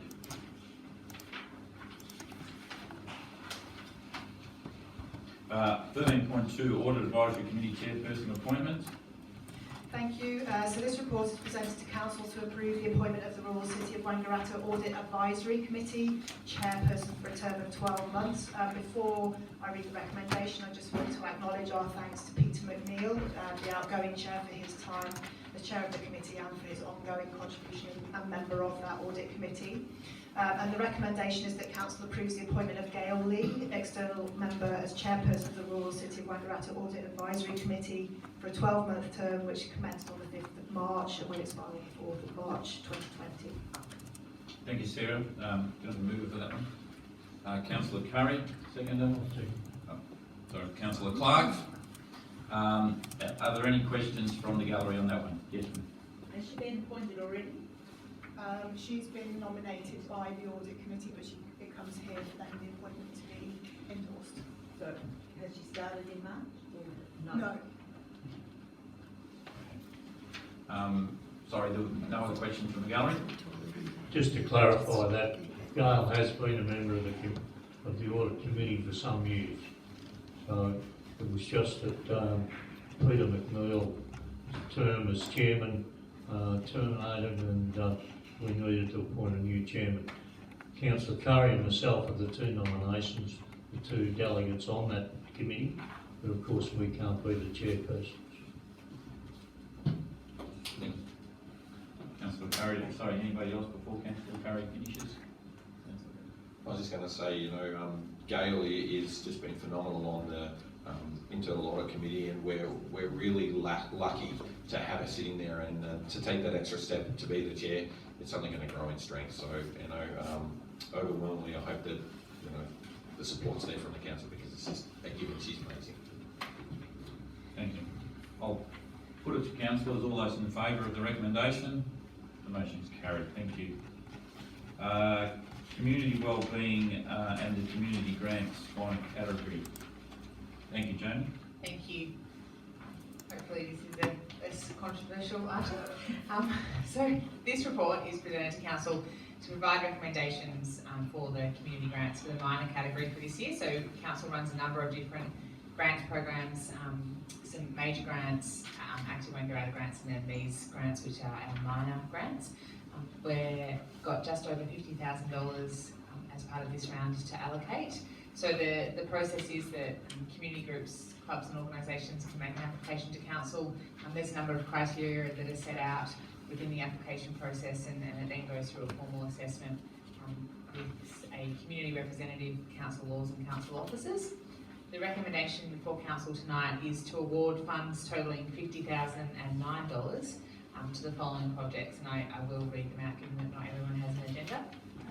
So the groups or organisations that are being put forward tonight as successful for the community grants program in the minor category are the Wangaratta Pony Club, Inner Wheel Club, Murray Soldiers Memorial Hall, Moyu Bowling Club, Wangaratta Community Toy Library, North Wangaratta Football Netball Club, Wangaratta Rovers Football Netball Club, Wangaratta Runners, Wangaratta YMCA, Glenrowan Improvers, the Wayne Laneways Co, Wangaratta Concert Band, Karragamungi Primary School Playgroup, Scouts Victoria, Wangaratta Woodworkers, Wangaratta Senior Citizens Club, Wangaratta Motorsports Club, Miller Hall and Park Special Committee, Wangaratta Small Ball Rifle Club, Greater Valley Landcare Group, University of the Third Age Wangaratta, Everton Primary School and the Moyu Action Group.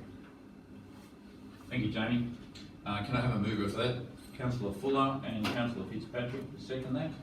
I'll put it to the public. Any questions from the gallery in relation? Mr. Fox, please. Thank you, Mr. Mayor. I wonder whether we are monitoring these amounts of money. If we get money from the state government that comes into the city of Wangaratta, there's a contingency that it's dollar for dollar or some other thing. And how we spend it, we get monitored. We've got to spend our money first, then they will top it up. Is the same thing happening with community grants? I'll let Jamie answer. I will answer one thing. There's a fellow down the back there, Terry, who got some money recently to purchase some new mallets for the Croquet Club did. Croquet, sorry, not you person. The Croquet Club. Brett and myself purposely went down there to make sure they got their mallets and they were using them. Thanks, Terry. Sorry, Jamie. No, that's okay. So yes, and the answer, I guess, has a couple of different elements to it. We request community groups to put forward a contribution as part of the grants application. Some of those contributions are quite significant, well above what council's contribution to a project would be. Others are quite small, and that really reflects, I guess, the size and fundraising capacity of each of the community groups. Some community groups have a much larger capacity to raise funds, and others it's all done by volunteers, and it's quite a small group. So often that reflects the amount of money that's contributed to a project. We also have a very tight approval process where we require community groups to come back to us and update us on the implementation of the project, what it's achieved, and how the funds have been spent and allocated. As part of the assessment process, what we also consider is the amount of money that has been given to clubs and groups and organisations over the course of several years. So we are always mindful of a fair and equitable distribution of community grants, and that in part is based on us keeping a pretty strong history in terms of what clubs and groups are getting the money and how successful they have been in delivering on their objectives of community grants. Thank you for the answer. I'll also state as part of that community grants process there, it's not just council staff, there are certainly outside staff that recommend projects forward and what category they can get put in. We are always constantly looking at different ways to improve the way we give out the money. We have a few new suggestions. We were talking as a group of councillors there with Councillor Clark, and of which I've ministered with our CEO, and those things will come forward into next year to make sure there's fair and equitable handing out of money in the future as well. We keep updating. Thank you. Thank you, Terry. Yeah, Terry Wilson. There's one here, the Wang Laneways Co. I don't know what that means, but Murphy's Lane Pilot Project. Can you tell me what it is? Sure, Jamie. Or where it is? Yep. Yeah, so Murphy's Lane is that small laneway in between the co-working space and Where's My Coffee? So the main street of Wangaratta. So the old post office? The old, yeah, so the... What was that name? The old post office arcade there, the little laneway next to the post office? Okay. Yeah. Yep. Yeah, that's fine, no worries. Yeah, so there's a group of people there who have put forward a project to do a green wall and some art on that laneway, and also to activate that space. So it's a partnership between a number of retailers and some community people, as well as the actual building owners, who really want to activate that space and do Thanks for something that. like I noticed later on the croquet club has been unsuccessful at another one, but we'll be back. Good. Thanks, Terry. No other questions from the gallery. Thank you. Councillors, anything you'd like to talk about? Councillor Russell? Microphone, Councillor. Thanks, Mr Mayor. I was pleased to see that in the Great Southern Land there was $4,935 for the projects there, and I thought they were all very, very worthy projects. Thanks, Mr Mayor. Thank you, Councillor Bussell. I should have got Councillor Fuller to have his first say as the mover of the motion. You close it. Happy to close. I just wanted to acknowledge Peter Headland, Citizen of the Year, that participated in the process, and thank him for his time for helping to process this grant application. Thanks, Councillor. I'll put it to the vote. So all those in favour of continuing with this? Yes. Thank you. Recommendation approved. We're going to go into infrastructure services. Thank you, Alan Clark. 15.1 road resealing program. Thanks, Mr Mayor. So this report is presented to Council to consider endorsing a prioritisation criteria for the sealing of rural roads. These are unsealed 100-kilometre-hour roads. We have a similar criteria in place for the rural townships, the 50 and 60-kilometre-hour roads, and we've been using that for many years to prioritise roads in the rural areas, and we've had a significant sealing program. We haven't sealed 100-kilometre-hour rural roads for many years, up to this year where we've got back into it. We get many requests for the sealing of rural roads, and this criteria will give us something to base priorities on and something for us to focus our work efforts on, so we don't look at many roads. We can prioritise our efforts over the top few roads in terms of looking at designs and estimates, etc. So the recommendation tonight is that Council endorses the recommended method of prioritising unsealed rural roads for a rural road sealing program to inform future budget decisions. Thank you, Alan. Can I have a mover for that? Councillor Benton and Councillor Bussell. Is there any questions from the gallery? No, I'll I'll put it back to the councillors. Councillor Benton. Thanks, Mr Mayor. Just a refreshing note, we have now some formalisation of this process, and it gives some sort of direction to us as councillors and to the community where their roads actually sit. And I really endorse this because it's been a little bit of a peace spell over the years, and before I even got on the council, no one actually knew it was just a squeaky wheel syndrome that we had to put up with. And I can prove or congratulate the officers for their efforts in bringing this forward. Thank you, Councillor. Councillor Fuller. I'd just like to acknowledge the three wards, Harry, Harvey and Mark, in terms of looking at and advocating for this program and ensuring that we spend more money on these roads and not neglect them. In the past, we've dropped money right out of it, and thankfully under Director Clark's guidance, we've spent more in the last few years than we have in the past, and it's just good to know that we're getting advocacy coming from the rural wards into the city to ensure we're not just spending in the city. Thank you, Councillor Fuller. Any other councillor? Councillor Bussell. Thank you, Mr Mayor. Rural road sealing program is vital to to improve the rural road network. These roads are the rivers of trade, transport of people, produce, and in particular the King Valley Prosecco, which is the shining light of the wine industry. This great bottle here of Del Zotto's Prosecco travels on a gravel road. So rather than everybody thinking that the road is the most, that their road is the most important, this plan makes it much clearer for staff to rank the roads, and this may help the author who left here a while ago of the petition to get a road sealed. It's a good plan. Thank you, Councillor Bussell. Councillor Benton, would you like to finish, or are you happy to wait for us? Right, yeah. I'll put the recommendation to a vote. All those in favour? The motion is carried. 15.2, approval for Cruise Street expenditure. Thank you. So this report's brought to council to advise a change to the program for the Cruise Street construction.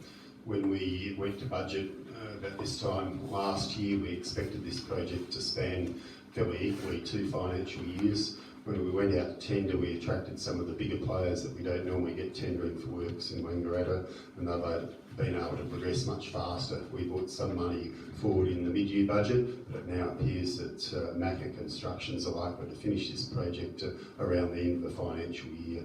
So to tidy things up, we're seeking the funds that are in next year's draft budget just be brought forward into this year's budget, remembering that council had already awarded the contract for the full amount to Macca Constructions.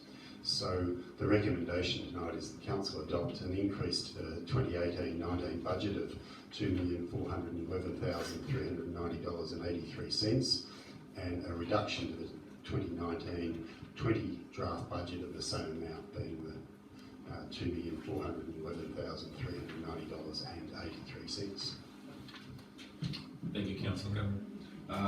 We've got Councillor Clark to move and Ashley Fitzpatrick to second that motion. Are there any questions from the gallery? No. Councillor Clark, would you like to talk? No. Councillor Fitzpatrick. Any other councillor like to talk?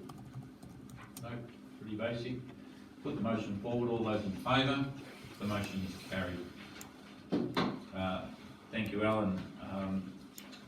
18 and 19, Brendan, could we put those together? We can indeed. So item 18.1 deals with minutes from our various advisory committees coming up to council for endorsement, and ask that council notes those minutes. And 19.1 similarly deals with records of assemblies of councils, which relate to a series of meetings that happened mostly through April and into early May, with a recommendation that council receives the reports of assemblies of councillors. Thank you. Can I move it, Councillor Fitzpatrick? Councillor Bussell? Thank you. Any questions from the gallery on this matter? Anybody like to talk? No. Thank you. I'll put the motion to a vote. All those in favour? The motion is carried. Thank you, Brendan. We have no notices of motion, and there is no urgent business. We do have some confidential business that we will do after public question time. So I'll now throw the floor open to public question time. If you would like to have a couple of questions, please raise your hand, and same process involved. Jasmine will walk around with the microphone. Thank you. Yes, Terry first. Terry Wilson, the Wangaratta Airport, the master plan is being adopted in some way. But I noticed that the last report that was on part of the airport users group, and I noticed that the last report that was sent to me by Travis Vincent, I believe, says that stage 1 needs $800,000. That's to build a commercial hangar. I think the council's got half of that from a federal government grant.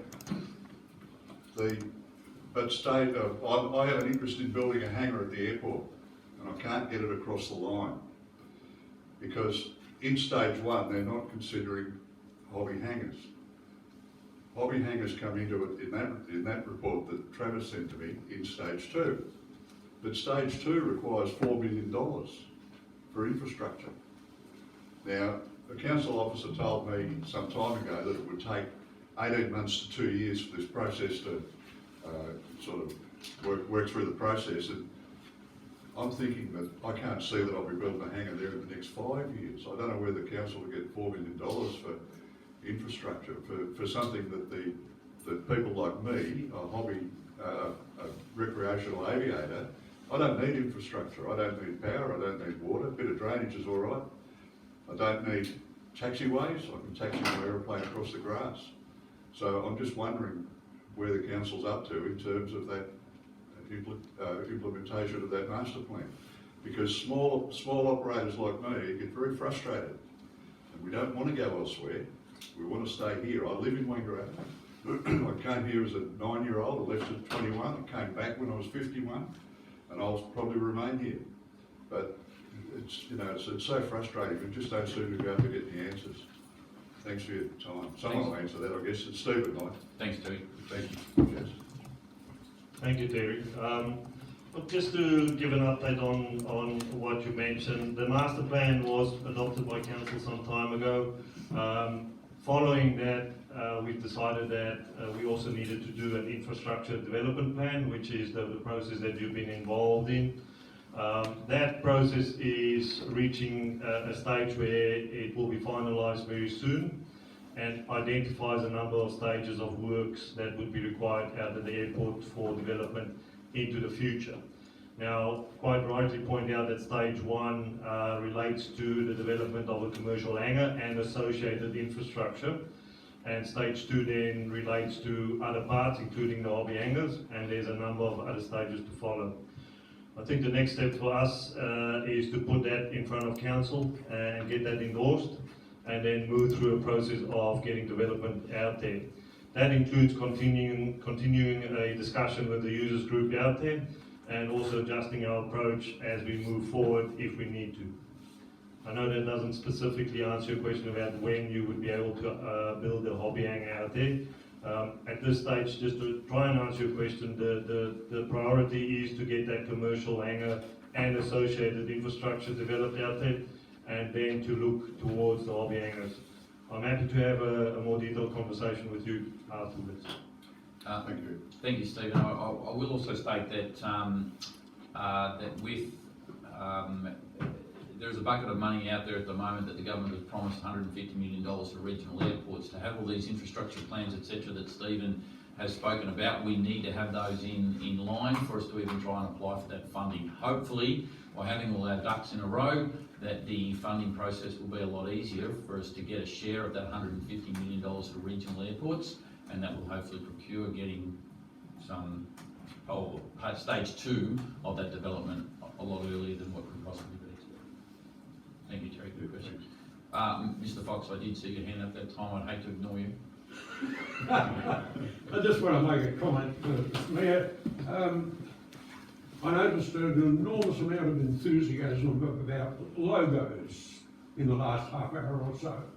And I look around the table and I've got 12 people sitting around the table, and I've got one person with the logo on their pocket permanently, so when everybody else takes their badge off, they're incognito, right? So if you're that enthusiastic about logos, could you please get it on your pocket? Now, the next question I'd like to ask is, we're out of town, so there's probably 1 or 2 council cars parked outside. I want to know how many of them have got a logo on them, or conversely, how many haven't. When I came, there were 2 council cars that had logos. Was your cap line in that? Counted it in the nons. I think there's 2 or 3. There is one on your windscreen, correct? Mine's got half a sticker on it. I've had one door, people have pulled them off and put them upside down and wrecked them and done a few things to them. So I'd imagine, I could only gather that they didn't like the cormorant, so that's why they took it off. Maybe they don't like you, do. That's good for you, Derek. Yes. Sorry, Conrad. Brian, I'm a bit scared that in the next 5 years you're going to ask me to get a tattoo of the logo. And I mean, if you're willing, then I might think about it. Won't wait for the new logo. Thanks, Brian. Yes, ma'am. Just back to the airport. So stage 1, is there any money set aside for that already in council's budget? Oh, okay. Good question, though. Great question. So, any further questions from the gallery? Nothing? Great. Well, thanks, ladies and gentlemen. We just have another item that we need to duck out of the room. This is confidential business that can't be raised at this stage in the public forum. So we'll just go do that. Please hang around. We are coming back to just close the meeting off and then to have some nibbles there. We'd love you to stay and have a chat. So please hang around. Thank you. We'll only be a couple of minutes.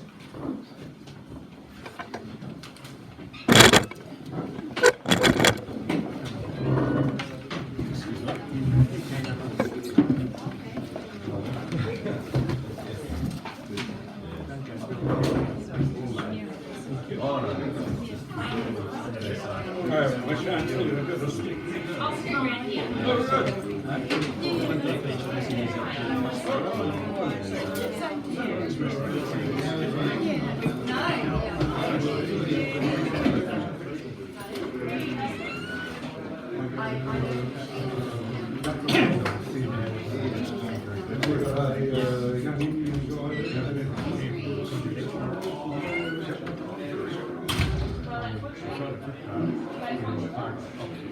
Did you read that?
What was underneath well, the council said there was well, that should be changed. Just go back to the then he would have voted for the RJ Barry found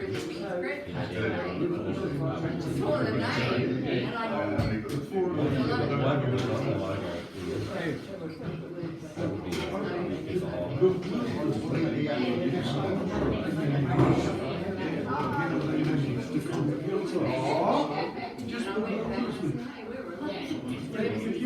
if you look in this, what's the name? Jamie will have said if they get this new logo, it will attract people to come to invest, whatever, and then well, she doesn't change the drainage. She didn't declare.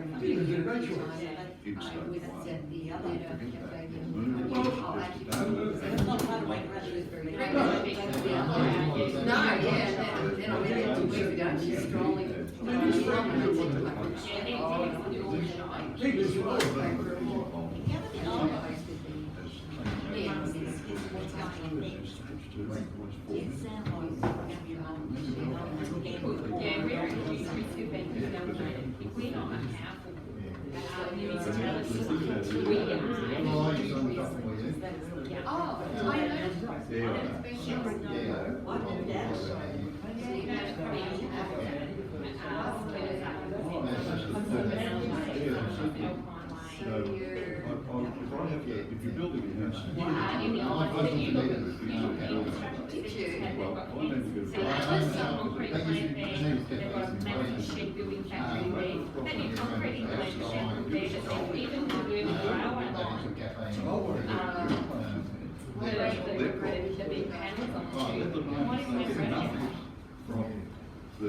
I think it was closer to the stone. Do you know what it is? It's actually the fact that the landowner had said to the person who has factory on it, you've got these two massive contracts, all you do is factory on one land, you satisfy those two contracts, and then you finish their home, and then. Oh, there you go. But why would you do that? Yeah. We're back. Yeah, you place it.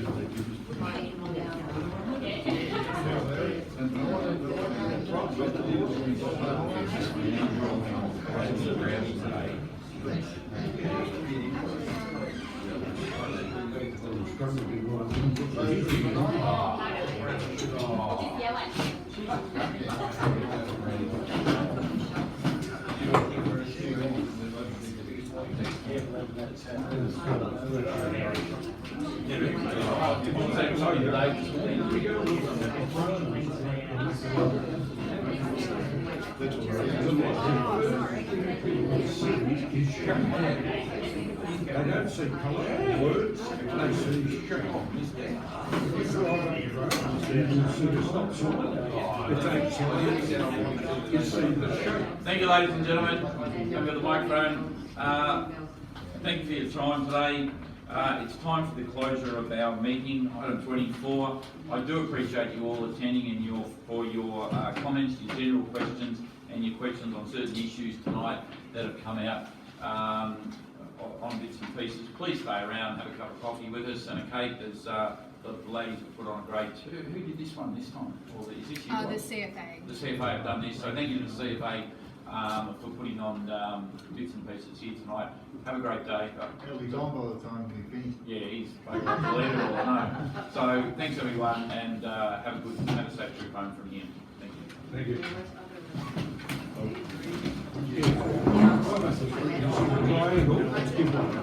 Hey,